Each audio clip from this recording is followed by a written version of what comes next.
Dhe tani Spaku don të mbroj veten e vet. Pse? Mesazhi që asnjë se kuptoi ishte a dilte ndonjëherë Altin Dumani dhe gjyqtari Erion Bani me Bashkimin Evropian në konferencë? Jo. Para se të vinte Trumpi. Po ka pa ambasada amerikane, flamuri amerikan, këta nga mrapa, Amerika përpara.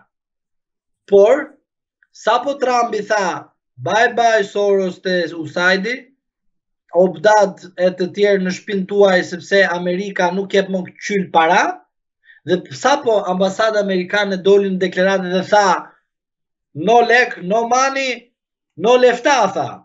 Pas njerë se kuptoj. Që do të thot, tha lek nuk japim më verbërisht, nuk besojmë më tjetër për nga bukuria ju e jashtme.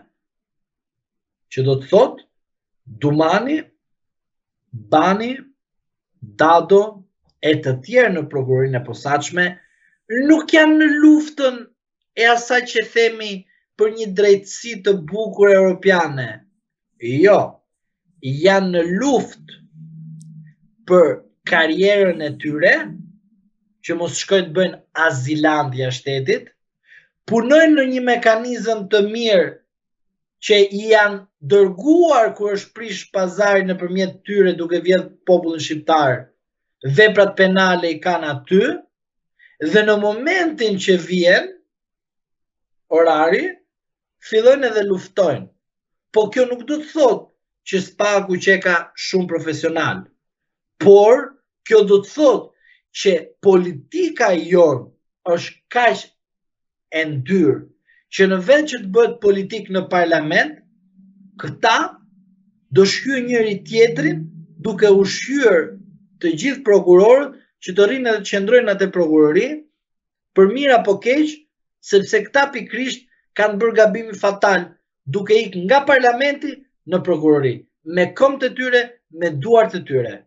Prandaj Spaku e ka matur mirë situatën dhe çdo goditje e fortë e nivelit të lartë, të mesëm dhe të ulët do bëhet me përqendrim të qartë, vetë mbrojtje, si për Spakun, ashtu dhe për prokurorët.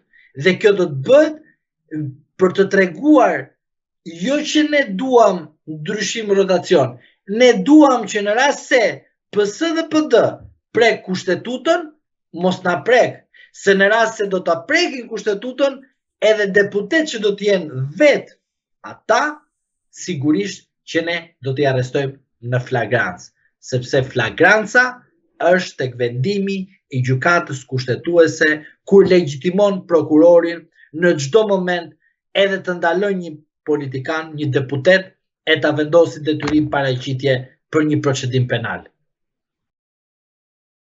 Ndërkohë, kryetari i Partisë Demokratike Sali Berisha ka deklaruar se kryeministri Edi Rama në zgjedhjet e 11 maj do të jetë i pandehur në SBA dhe jo kandidat për kryeministër, dhe se do të ketë një sër procese gjyqësore dhe një ndër to është ajo e aferës ish agentit të FBI-s Charles McGonigal.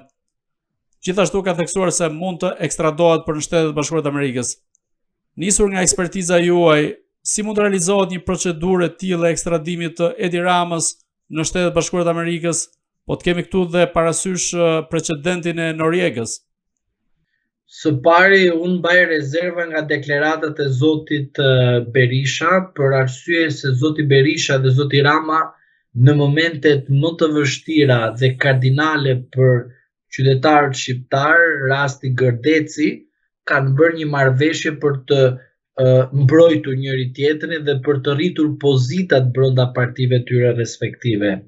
Pra, fjalia ekstradim për mua hiqet dhe nuk hetohet fare në aspektin procedurial, a do ta marrin me makina dhe ta fusin brenda, edhe ta fusin në një avion të fshet, edhe ta çojnë si paketik ose paketim në Amerikë, për mua as më intereson fare, sepse po në datën 11 maj 2025 Partia Socialiste, Partia Demokratike janë parti të para, do të thotë që kanë edhe fuqinë ligjore që të heqin dhe ekstradimin, të bëjnë çdo ndryshim që mos të jetë e mundshme asnjë ekstradim për ata.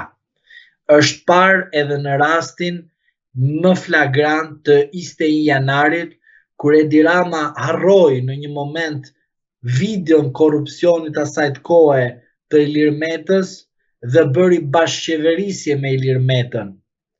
Dhe gjykata e lartë i dha pafajësi Ilir Metës. Edhe kur gjykata e lartë i dha pafajësi, Edi Rama me një prill vajti bëri koalicion në 2013 për të bërë kryeministër i Shqipërisë.